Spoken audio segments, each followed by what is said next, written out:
One of the concerns that everyone is talking about is Bezos' comment that they want to reimagine a lot of this Right. content for the 21st century.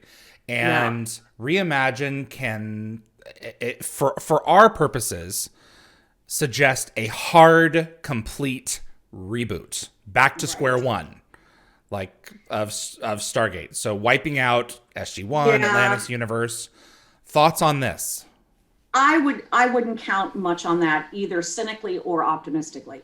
One of the reasons is that, and again, our fans are super savvy. They know how this goes. The PR teams at Amazon and MGM probably spent a month fine tuning these quotes.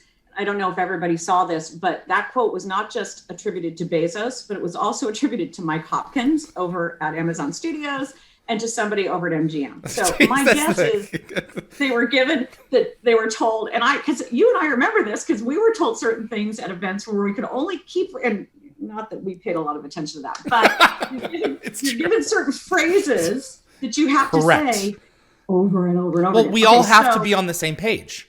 That right, just and makes sense. well, and Linda brought up a good point that AP probably had the most expansive quote, which here this brings up and brings us back to Bond. Bezos was saying that as it applies to Bond. So there's a couple of things there. Eon Productions, owned by Barbara Broccoli Wilson and Michael Wilson, who I worked with for years when I worked on Bond, they own 50% of Bond. MGM only owns 50%. So So therefore, Amazon. exactly, it's an even split. So Amazon can't come in and say, we want to do a Bond TV show. So just to give a perfect anecdote for this, we pitched a Bond TV show for years. And Barbara, God bless her, because she has a very clear and honestly a very good vision for Bond, was that it's theatrical, period. She didn't, not that she doesn't like TV and doesn't think that the limited series and some of the things that are happening right now are phenomenal. It's just that her goal is this is where it is, this is Bond, and every fan knows where they can find it, period. It has a Now, certain production budget to it. There's just certain exactly. things that, like a lot of sci-fi has largely always been better on television, I know. particularly Star Trek, Stargate, even though, Stargate, a couple of the larger productions like Arc of Truth and Continuum are great, but it's Right. served best where it normally can be Well, and found. it's especially with this fandom, and I do want us to talk about that a little bit later. Sci-fi fandom, as you and I know, considering how much time we've now been one, but also spent professionally in that world, it is oftentimes better served by a series because you can give it time to grow. Yeah. And, one of Brad's biggest issues with Stargate Universe is that really he only got time to get the exposition done. If you were reading a book, you would have gotten through the first 10 chapters. That's it. Right. So And everyone says I the think last 7 or 8 of Universe were the best there was because they were exactly, just getting into the end of exactly. Act 1, beginning of Act 2. That's exactly right. And Brad said that several times to you in interviews about that.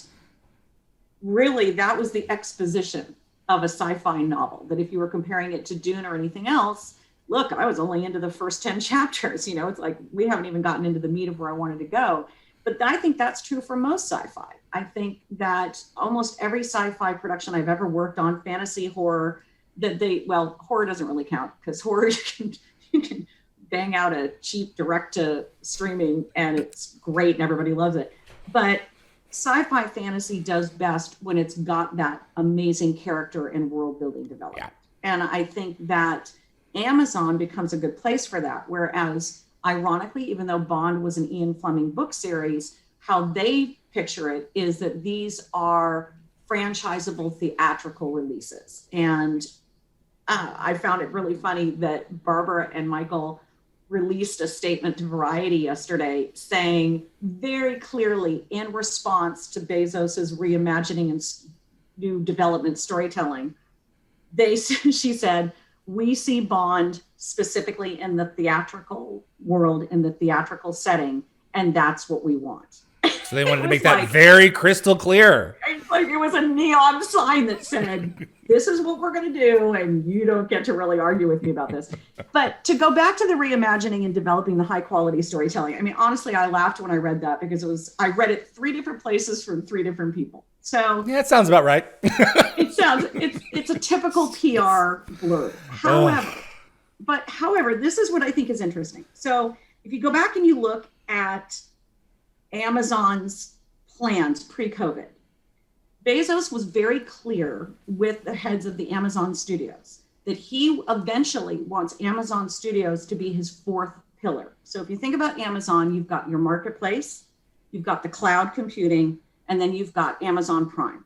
He truly views the creative studios, and so does his board, as that 4th pillar. But he's very careful about how he's going to roll that out. So notice that he certainly had the opportunity to purchase several other studios in the past 2 years. There were talks on the table for him to purchase Apple, which would have been insane. But there were talks on the table for him to purchase the Warner Brothers Media that went to AT&T. So he's done his homework. And what he decided to do, in fact, one of the other ones he was looking at was Lionsgate. So what he's looking at here is a very careful variable in his long-term equation. So what we have to do as fans, not just of Stargate, but of entertainment in general, is look at how is this going to best serve us as fans, and will it serve the entertainment industry? And what I'm hearing from the entertainment business side, so I called a friend over at Bloomberg who's a Bloomberg journalist. It was a radically different take from my friend over at The Wrap who writes entertainment news. It was 2 separate ends of the spectrum. So Bloomberg, this was his quote from Steelhouse Advertising.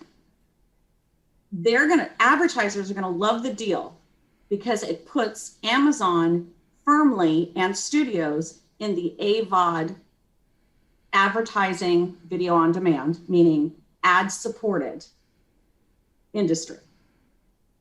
It doesn't move Amazon up the food chain particularly, but what it does, and this is Bezos's long-term thinking, is that it gets him in the entertainment industry without biting off more than he can chew, keeps the advertisers happy because he'll do ad supported. He'll do both subscription and ad supported. So commercials we're fans, talking about. Right. So for fans, we all know streaming is subscription service. It used to be called SVOD. It's now just called subscription services or subscription streaming. We still use ad supported or AVOD, advertising video on demand. You're talking like Hulu. Exactly. Okay. So Hulu, you can also do a straight subscription live TV. But you have the choice. Right, exactly. So what Bloomberg is looking at is they're saying from a business industry standpoint, this is super savvy. And it has, from Amazon and MGM's capital investors, this was an incredibly smart move because what this does is it offsets all of MGM's remaining debt. Their content goes somewhere that they know the catalog is going to be safe. Amazon's not going to sell it off, which was one of the dangers with 2 of the other suitors that had come to the table. They're not splitting production and catalog. Again, that was a huge danger with a couple of the suitors that had come up for MGM. From a business standpoint for Amazon, this starts to build towards that 4th pillar that Bezos wants. Now, what I found highly hilarious was my friend over at The Wrap. She was saying, okay, this could be a total disaster. I was like, well, wait a minute. How's this going to work? How? Yeah. Well, because what they're afraid of from the entertainment side is you have a tech giant who is also, let's quite honestly, a commerce giant. So now suddenly you have the Federal Communications Commission and the FTC Trade Commission both weighing in on entertainment content. So for freedom of content, this could be a massive shift in the industry. And I had not thought about it like that at all. Can you explain that? So Amazon is ultimately a commerce company. Right. Now, entertainment industry is as well, but that's not how they sell themselves. They sell themselves as content first, commerce second.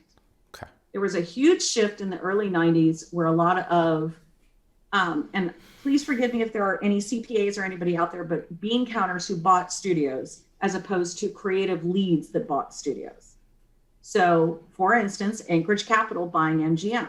Now, the beautiful thing there was Kevin Ulrich, who runs it, is a diehard entertainment love. So he brought UA back.